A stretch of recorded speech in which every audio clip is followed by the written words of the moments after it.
Jeff, welcome to the show. Jeremy, thanks so much for having me. Well, I'm excited to talk to you. I obviously love talking to people in the cannabis industry and also serial entrepreneurs, and you're kind of both. So, you right now you're the president and the co-founder to Green Lion Partners. So, before we kind of jump into your entrepreneurial journey, why don't you just tell us real quick what Green Lion Partners does? Yeah, absolutely. Green Lion Partners, my business partner Mike and I, whom we met at Boston University, we founded the company in 2015, and initially pulled some capital together to invest in the cannabis space, and we wanted to learn about it, and we thought investing would be a good learning mechanism to decide where we wanted to take our entrepreneurial endeavors. And the company has evolved into a hybrid operating and holdings company. We've invested in about 10 companies in the space, as well as starting a few of our own.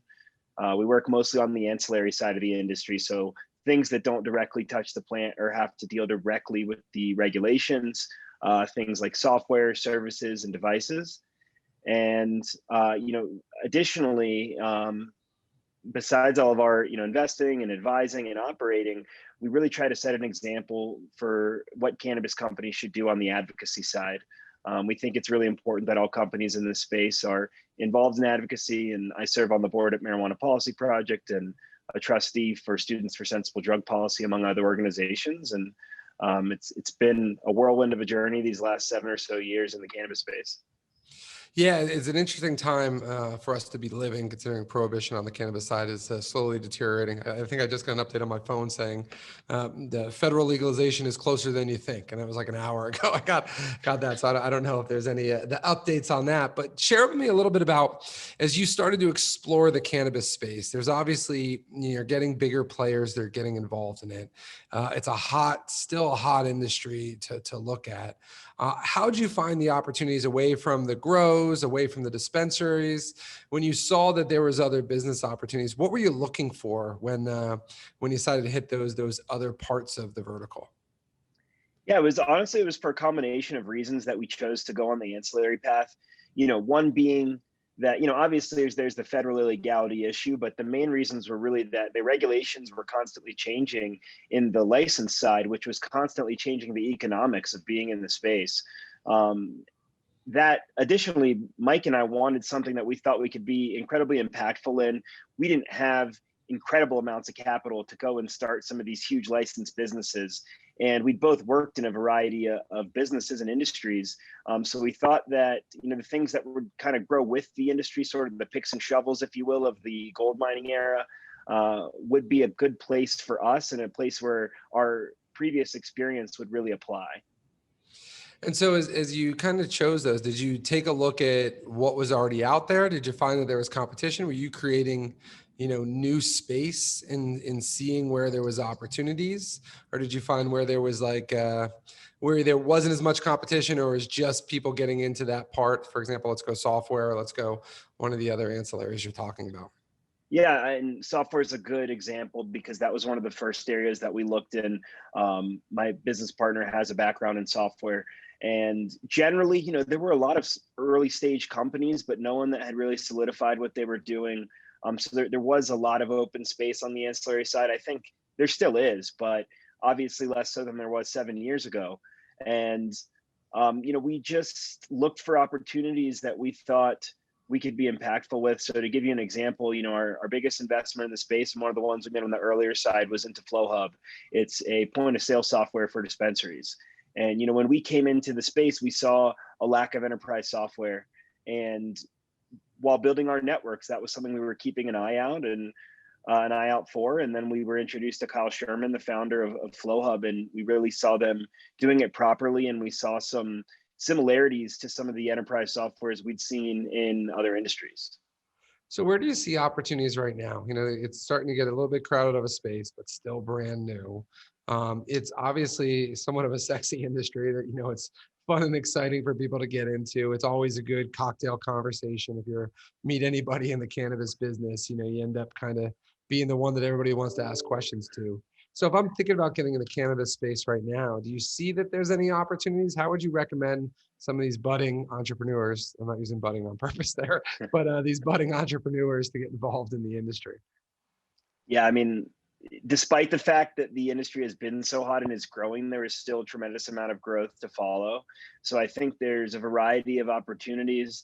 I think specifically there's still a lot of room for software solutions, both on the ancillary side and working directly in licensed businesses. And I also think that there's an opportunity to be sort of an organizational company, someone that is helping other companies in the cannabis space figure out their business, finding a niche that you were in another industry, something that maybe doesn't seem as sexy, maybe, the accounting or legal, there's a lot of accountants and lawyers in the space, but there always is room for more as this industry grows. So I generally recommend that people do as much research as they can on the space, attend events, meet people, and see how you can apply your existing skills in the space, because there's probably room. I think that there's not a lot of room for the biggest of the licensees, the biggest of the cultivators. But if you're a young or up and coming entrepreneur looking to get in the space, there's a lot of room on the outskirts. It's interesting. We were, when I was sitting on the board of that publicly traded cannabis company, we were in search of a CFO, and it was actually harder to find a really good CFO. And in putting that in, you get equity options in a relative, early stage business.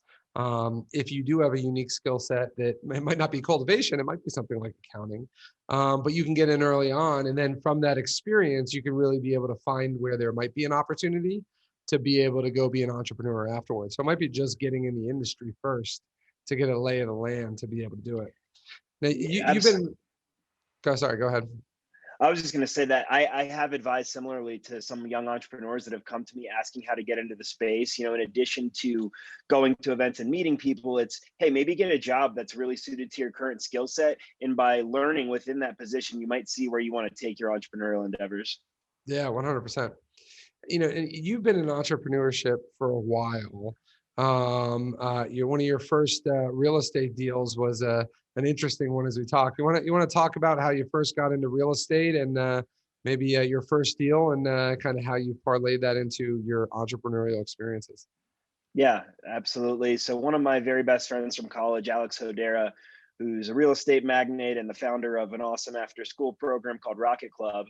When we were in college, we just had been talking about real estate. He had been a real estate broker, and we were looking, how can we make money doing this? And so we started looking at investment properties, and the one that we landed on for our first deal happened to be a frat house, which, looking back doesn't seem like the best idea, but myself as like a 21-year-old at the time was thinking, if we take care of them, they'll take care of us and they'll take care of the property.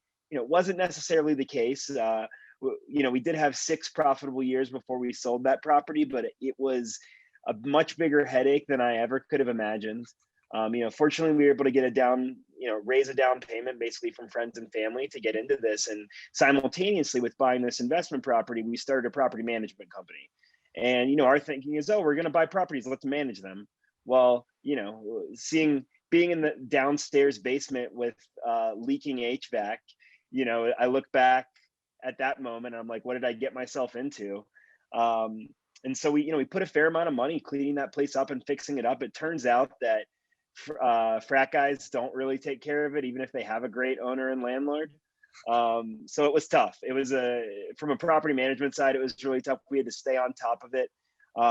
That said, it was a tremendous learning experience. And, in my entrepreneurial endeavors in general, I tend to just jump in and figure it out. And that was one of those scenarios. And it really set me up for future endeavors. And, fortunately sorry, go ahead. Yeah, where do you think that trait comes from to kind of jump in and just do it and maybe have that appetite more of risk than other people? Because you have a lot of people hesitating saying, well, this is the reason it's not timing, or this timing's not bad. And a lot of people in college have thought about buying real estate too, let alone then start going to raise money for a down payment. Does that trait come from anywhere? Was it a matter of just you and your buddy kind of talked each other into it to getting comfortable with it?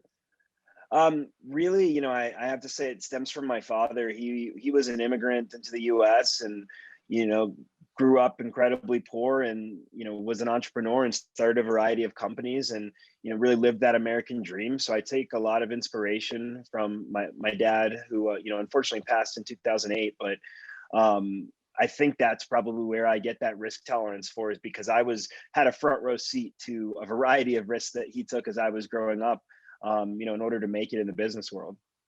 Well, you're having success in the cannabis industry. You had success in real estate. Tell me what you thought your favorite failure was. Where was a business opportunity you went with, and although you might look as a failure now because you have a lot of learnings from it, and every successful person really doesn't look at things as failures, but at that point it was something you didn't expect that was a setback, and what'd you learn from it? Yeah, I mean, I've had a lot of failures. I think most successful entrepreneurs have. It's very much trial and error. After college, when I'd started this real estate business, I continued to grow it from afar, and I moved to Chicago to open a restaurant with a business partner. We had both worked in a restaurant together in college, and it's something we thought we could pull off. And we ended up opening a restaurant in downtown Chicago. And it was by far the biggest learning experience I've had, I would say, spending 90 hours plus a week in this restaurant. And, things were going decently, great food and staff.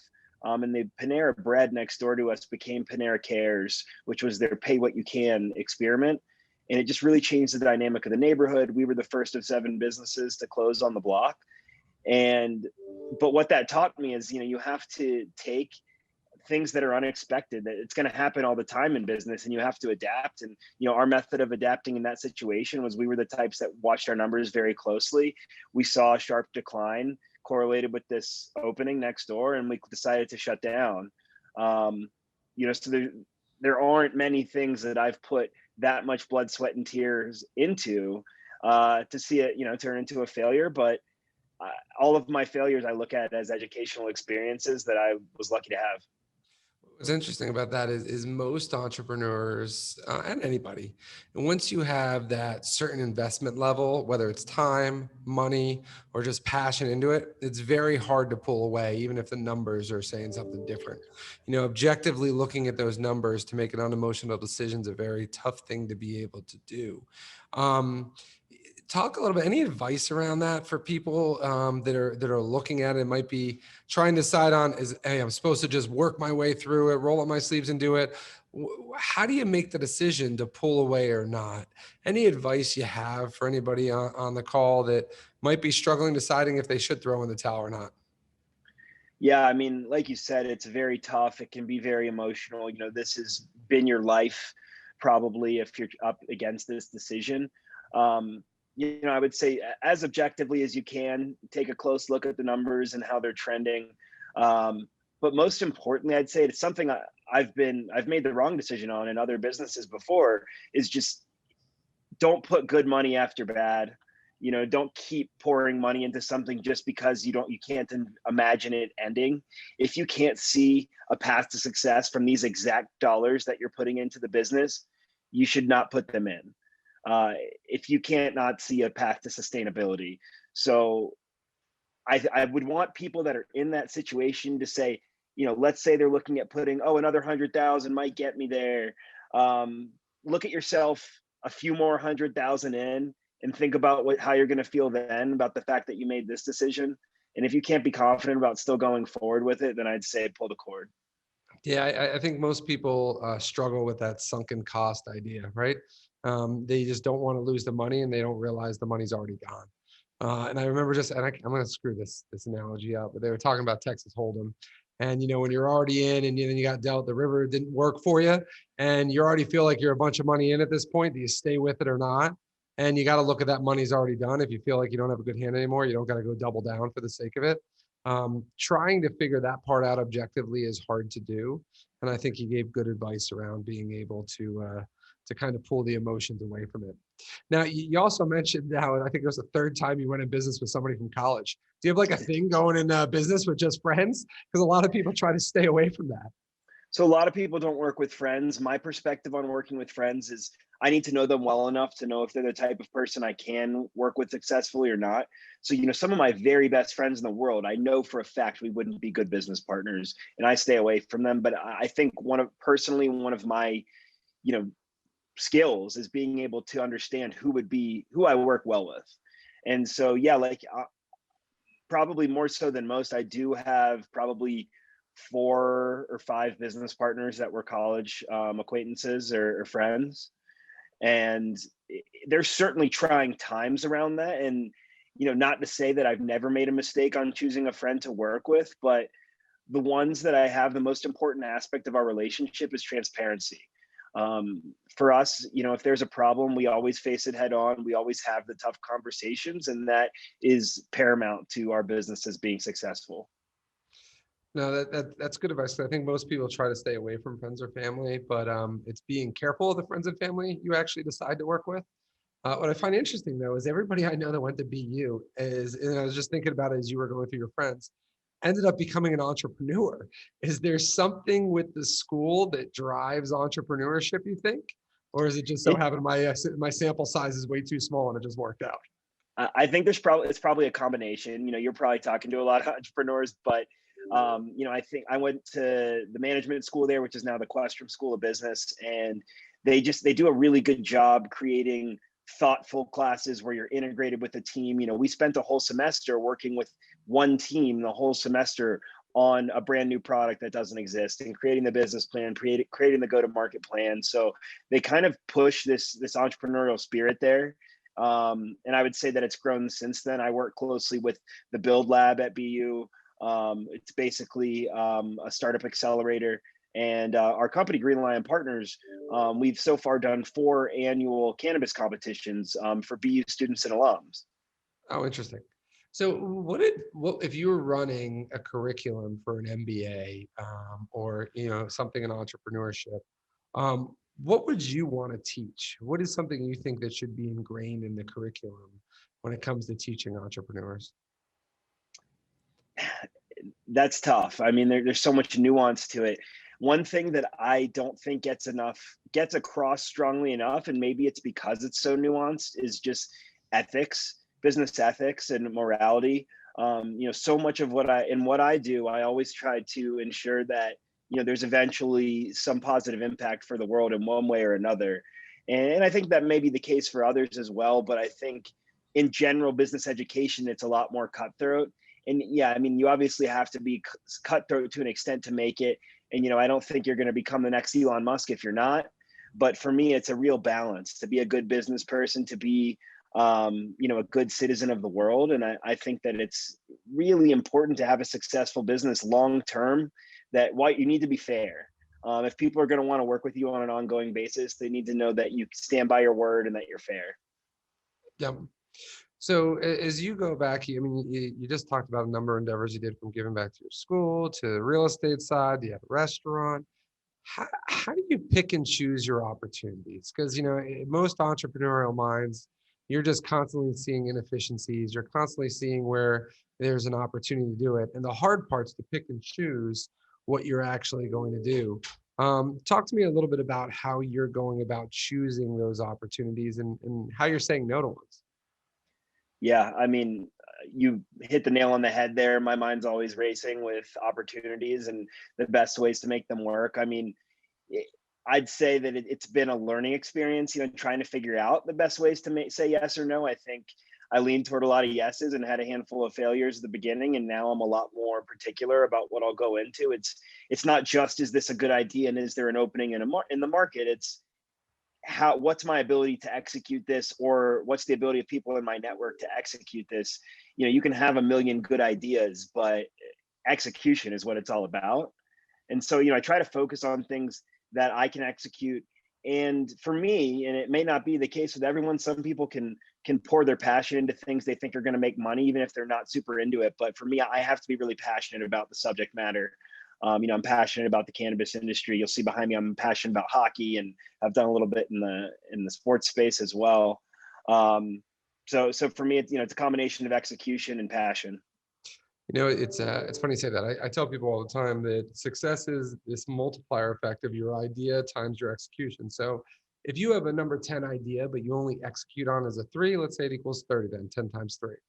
If you have an idea that's average, let's call it a 7, but you figured out how to execute better than anybody else, and it's like a 10 or a 9, so it's a 10, that's a multiplier of, now you're looking at 70. So you'll get double the success, more than double the success with an average idea with really great execution than the best idea possible with poor execution. And I think most people get stuck on, this is a really good idea, how can it not work?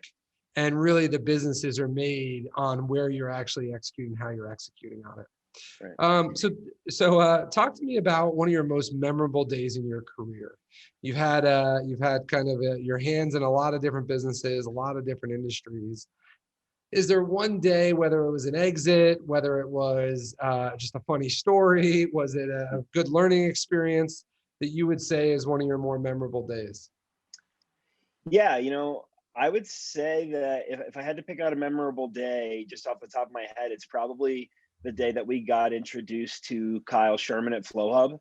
Mike and I got introduced to him at a conference, and we just ended up spending many hours together just talking about the cannabis industry, talking about where we see it going, and then digging into his business and all of the various aspects of it, the long-term vision of it. And, kind of what that day represented to me was just Mike and my sort of vision for the industry really coming together and seeing it in person in a company that we were looking at as a potential investment. And, so I really felt like my eyes opened even wider that day to sort of the various pieces within the industry and how they fit together. And, seeing that was probably 2016, and seeing, how Kyle's executed on many of those things we talked about that night since then has been incredible, and it's been rewarding. So, you're kind of looking at Green Lion Partners as it has its own businesses, but it's also an investor in businesses that are already up and running. Talk to me a little bit about your mindset as an investor. As you're looking at a company to invest in, take back that part of the ideas and execution. What is it that you're looking for? And in a cannabis company right now that you're thinking about investing in, or any company you decide to invest in, what is it, the attributes of the founder, or the core components, or pieces to the business you're looking at? Right. And I mean, you said some of it earlier when you were talking about, idea and execution. For me, a C idea with an A team and A execution is better than vice versa. So a lot of it is, is this a solid idea? Is there a market opening here? Yes, those are super important. It doesn't need to be the best idea in the world. Then who is the team, and what's their ability to execute? What's their experience? Have they exited businesses? Have they scaled businesses? And what's their demeanor like? Are they able to answer questions? Does it seem like this founder eats, sleeps, and breathes his or her business? Those are the things that I tend to look for. It makes me think of, like, I often talk about, I wish I had learned an instrument growing up, and I tried, but I didn't have that obsession that you need to get really good. Yep. And so I look for that sort of obsession, like, who's the guy that's obsessed with his business the way, John Mayer was obsessed with his guitar probably as a kid. Yep. Good point. Good point. And how are you getting introduced to these investments? Are you just going to trade shows? Are you going to, do you have investment banks looking at stuff for you? How are you finding the opportunities to invest in? When we first got into the space, it very much was like going in on the conference circuit. And as we've built a network, we have a variety of people that send us opportunities. We also have a network of people that look to us for opportunities that we've gathered and sort of parsed through. So generally, it's really via our networks. We have people cold reach out, and we always read every email. We don't necessarily, have a conversation with all those people, but it's worth trying to get to us. But the most likely way to get in the door is network, and a good opportunity combined with, oh, someone I know trusts that person, or someone I know, friend of a friend trusts that person. That'll get us a conversation. And then we also specifically look for areas that we think are growing, and say, who's somebody already working in this. Like we see that fast acting edibles are coming. We do have a couple of things that touch the plant. But for instance, it's like, all right, who's doing this the best? Who has the best team? Who's growing right now? So that's a real big part of it. Yeah, so let's kind of end our conversation around where we started in the cannabis industry, and you're kind of touching on that. What have you been curious about, or what's exciting you right now in the cannabis space? I mean, for me, the excitement is seeing how much it's growing and how our market is growing based on new laws and potential federal changes as well. That aspect of it is exciting, but really, I think you're starting to see kind of this new level of entrepreneur. It's kind of, you mentioned earlier in our discussion that when you're the cannabis guy at the table, people want to talk to you. When I came into this space 7 years ago, that wasn't always the case. You kind of tiptoed around, oh, is this a person I should mention it to or not? Whereas now, it's open conversation. So, I'm seeing all sorts of people that maybe wouldn't have had that conversation 7 years ago are willing to have it now. And I'm seeing entrepreneurs that have been successful in Silicon Valley, successful in entertainment, starting to pile into the cannabis space and, create new and interesting products that no one ever thought of. So is there a certain, you mentioned the fast acting edibles. Is there certain parts of the industry you think right now are hot, or people are that you find interesting or intriguing? I mean, when you talk specifically on like fast acting edibles, I think in the infused product space, there is a ton of interest in trying to normalize cannabis consumption and doing it in that, via a drink is a really popular thing because they want to make it feel more like alcohol. So that's been really fascinating to watch. And there's some great companies out there like Wonder that are doing a really good job with beverages. But what you're seeing is inconsistent experiences, inconsistent feelings get from these products. There's particles that are sticking to the cans, so you're not actually getting what the bottle says on it. So it's been cool to talk to some nanobiotech companies that are working on perfecting that process of making sure it's great bioavailability, making sure they have an understanding of how quickly it's going to react. And I think that that's probably where we're going to see some of the biggest growth over the next decade. And where do you see brands starting to play in, right? So if you think back, when prohibition of alcohol went through, everybody just had moonshine. The brands weren't important. Now it's all about the brands, and it doesn't even matter, taste wise half the time. It's whoever markets themselves really well, or you could have a new brand come in that just overshadows everybody else, like a Tito's did in the vodka space. Came in right at the gluten-free time period. It was, right at the time period where somebody wanted American made right after 9/11, and it just completely dominated the industry since. Is the brand space and actually the desire and the interest in brands something that's still far away? Do you feel like people actually care? At least from my experience, people don't care about the brand yet so much. They just, care about, maybe what strain it is, or, how it's making them feel, than opposed to that. I'm just curious on where in the journey of the industry is it?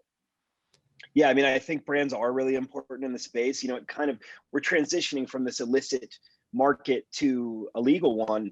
And, it used to be like people just took whatever they could get. They didn't care. It's cannabis. And, certain markets like Colorado and California and Washington, you are seeing brands take over. You're seeing, like, for instance, Wana gummies in Colorado are by far the most purchased gummies brand. And it's because they're reliable and consistent.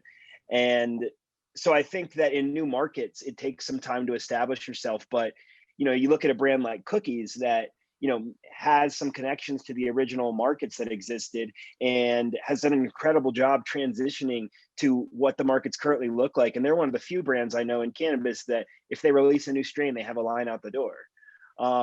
So I think long-term brands are going to win in cannabis. I think in terms of where we are right now is there's some brands that people know, there's some brands that matter, but generally, if you're a casual consumer, you don't care that much. Yeah. But we're getting there. So somebody wants to get in the cannabis space. What's some bad advice you hear about people giving about getting in the space? You would just say, it's probably not the right advice to give somebody who wanted to actually get in the business.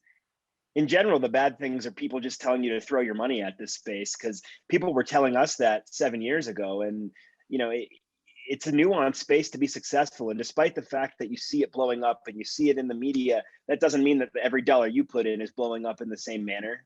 So I would say scrutinize very heavily with the dollars that you invest in this space. Everybody is selling this glorious, explosion to everyone of like, oh, this market is just blowing up. The first couple slides of every cannabis deck has something about how the market's growing, but you need to look at what you're working on individually and see where that fits and where you think it can go, and don't just throw money at it. And what's some bad advice that you hear just to entrepreneurs in general that you wish people didn't say? Interesting. Bad advice for entrepreneurs in general. I try to ignore the bad advice, but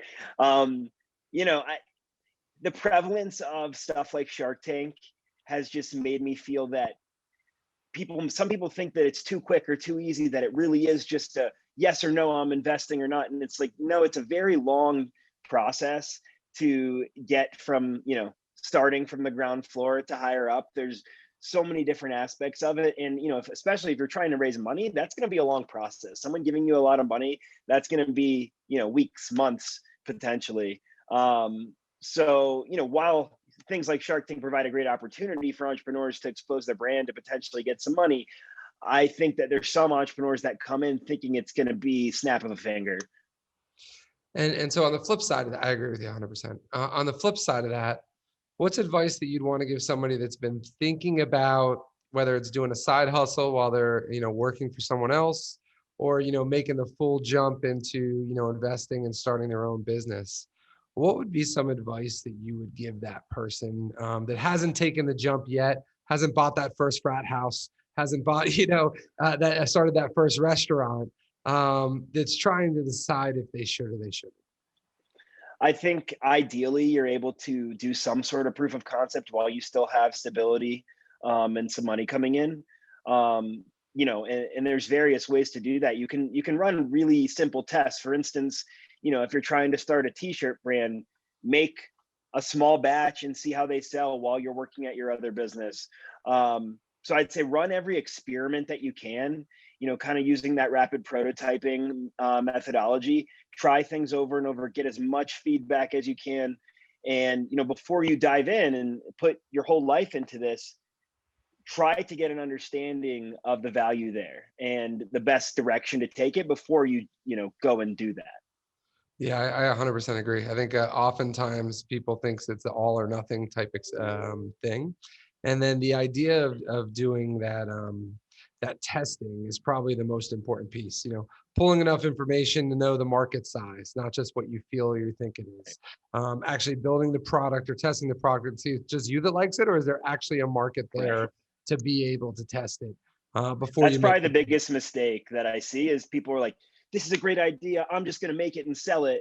And then nothing moves. Right. Because they just thought it was a good idea, not because it's actually applicable to the market. Yep. Well, this is an awesome conversation. Whether you're thinking about getting the cannabis industry or you're just thinking about entrepreneurship, I know there's a lot of takeaways for everybody there. Jeff, how do people find you or find Green Lion Partners? Yeah, check out greenlionpartners.com and you can learn all about us there. And I also have a personal website, jeffreyzucker.com, and always happy to connect with budding entrepreneurs. Awesome. Thanks, Jeff. Appreciate it. Thanks for the time, Jeremy. Thank you for watching the Upreneur podcast, and don't forget to like, follow, and subscribe, and share this with anybody who you think needs to hear it.